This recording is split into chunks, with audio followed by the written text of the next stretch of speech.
Հայաստանի ապահով եւ անվտանգ ապագան Եվրոպական միությունում է։ Անհրաժեշտ է քո ստորագրությունը։ Ստորագրել կարող եք շաբաթվա բոլոր օրերին։ Անհրաժեշտ է միայն անձը հաստատող փաստաթուղթ։ Կարող եք մասնակցել նաեւ էլեկտրոնային ստորագրությամբ։ Այցելիր մոտակա գյուղապետարան, քաղաքապետարան, քաղաքապետարան։ Ստորագրումը։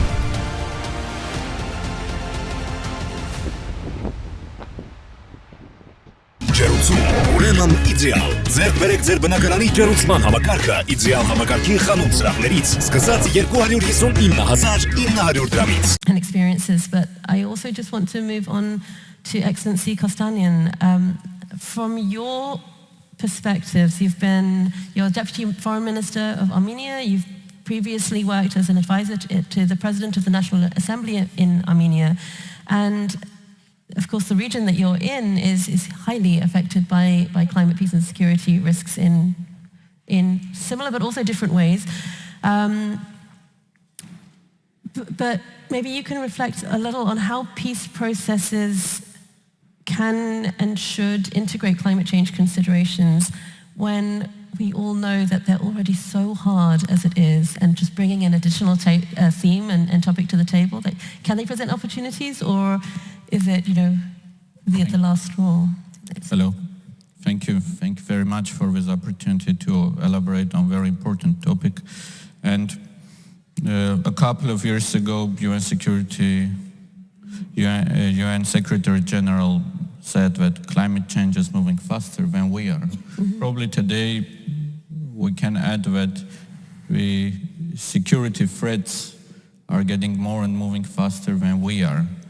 And at the end of the day, dealing with all the issues, starting from the climate to security, this is a matter of political will and political choice, where we want to stand.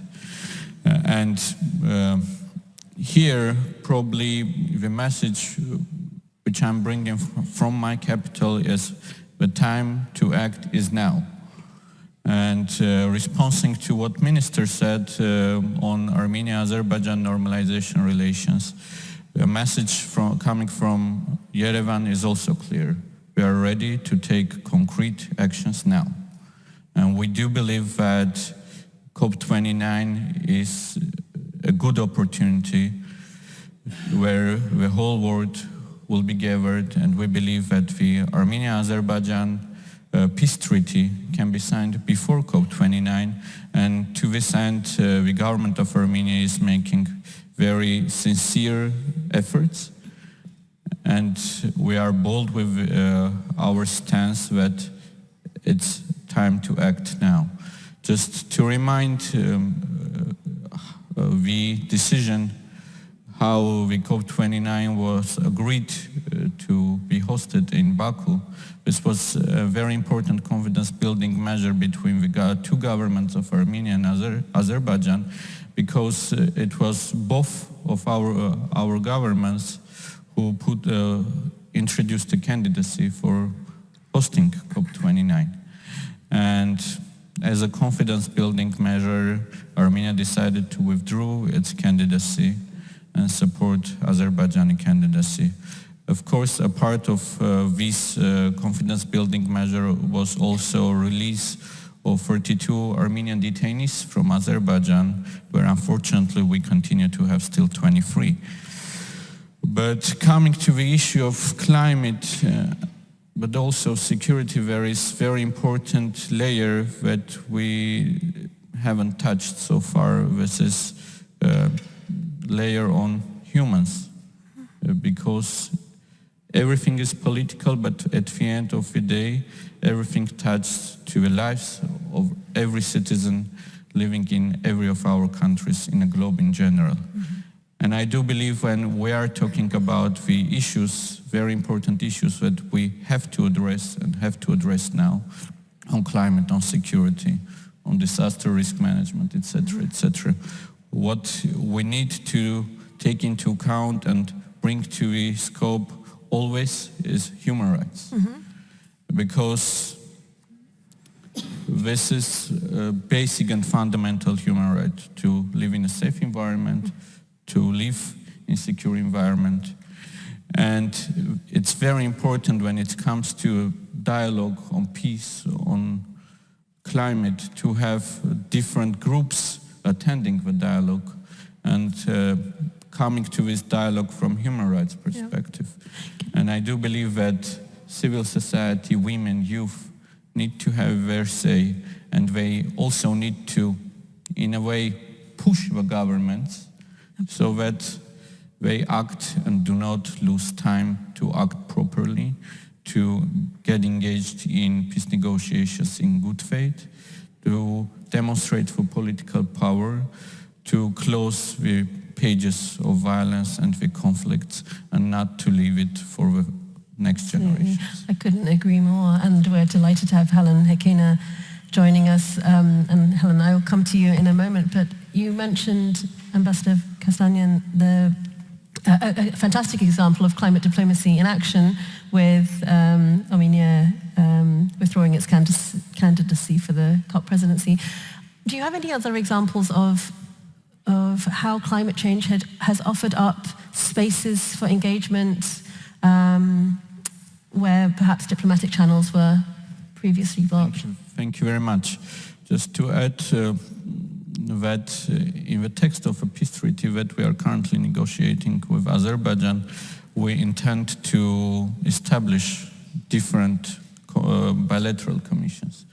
And one of the commissions that hopefully will be established once the peace treaty is signed will be on environment. Mm-hmm.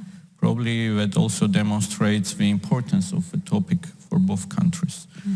And our example, which is very interesting to bring, is related to our other neighbor, Turkey, with whom we also don't have diplomatic relations, and there were periods when we didn't even have a political dialogue.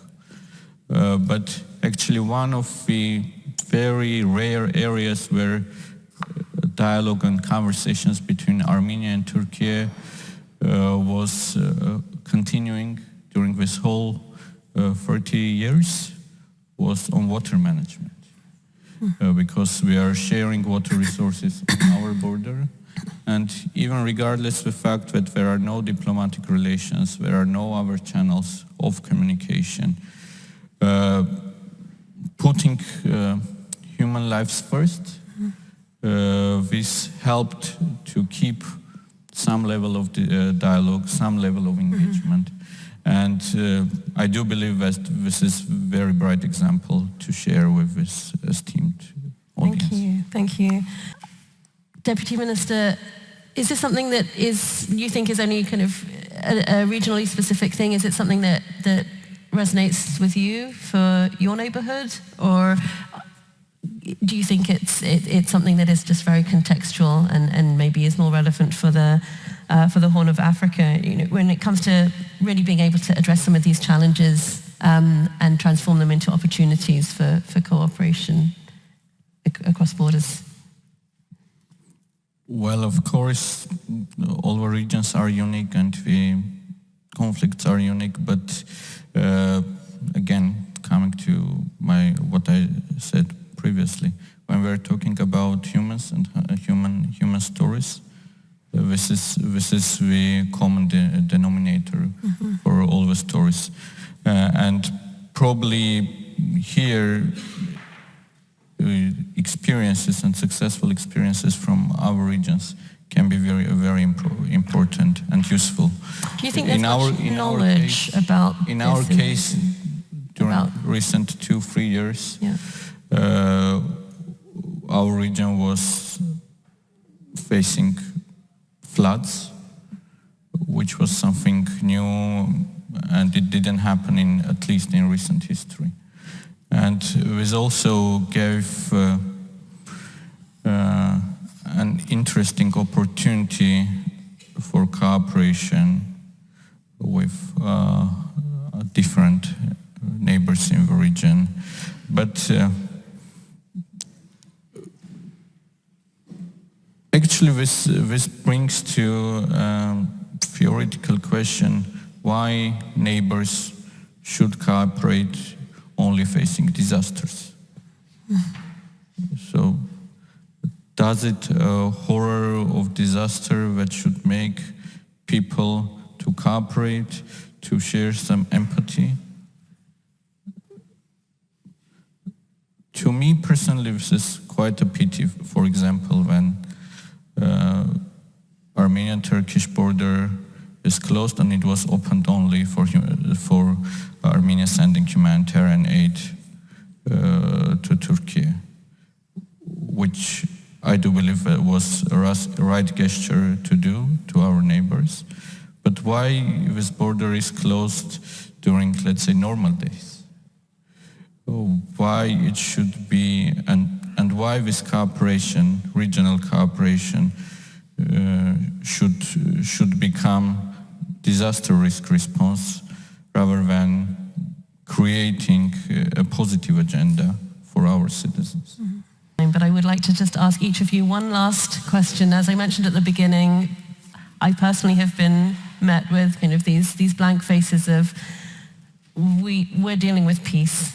Why should we think about climate change? What would be the one thing that each of you would like to be the response to those people working on, hard peace negotiations and political settlements, to help understand why climate change and environmental considerations should be part of any peace mediation or political settlement? Tackling the climate issues is objective itself, but it's to tackle it together globally. It's also a tool for confidence building and peace building. But there is also another side of the coin. If we are not doing it today, then it will become a weapon for new conflicts. Yeah, thank you. Powerful.